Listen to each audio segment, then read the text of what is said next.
கோயமுத்தூர் மாநகராட்சிக்குட்பட்ட மத்திய மண்டலம் 81 மற்றும் 82வது வார்டில் உங்களுடன் ஸ்டாலின் முகாம் கோட்டைமேடு வின்சென்ட் ரோடு பகுதியில் உள்ள நல்லாயன் சமுதாய நலக்கூடத்தில் நடைபெற்றது.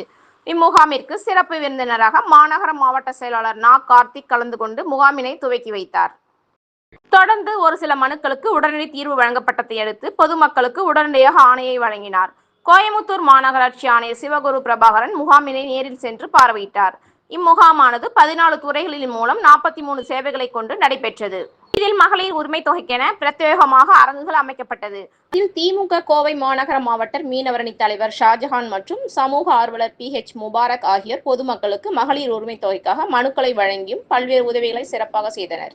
அதேபோல் மின்சாரத்துறை சார்பில் AE அப்துல் மற்றும் தவசி ஆகியோர் தலைமையில் 6க்கும் மேற்பட்ட மனுக்களுக்கு பெயர் மாற்றம் செய்யப்பட்டு உடனடி ஆணை வழங்கப்பட்டது. ஒரு சில மனுக்களுக்கு உடனடி தீர்வும் வழங்கப்பட்டது. இதில் பகுதி கழக செயலாளர் பக்ருதீன், 82வது வார்டு மாமன்ற உறுப்பினர் முபசிரா, 81வது வார்டு மாமன்ற உறுப்பினர் மார்க்கெட் மனோகரன் மற்றும் உதவி ஆணையர், வருவாய் அலுவலர் மற்றும் அனைத்து துறை அதிகாரிகள், பொதுமக்கள் என ஏராளமானோர் கலந்து கொண்டனர்.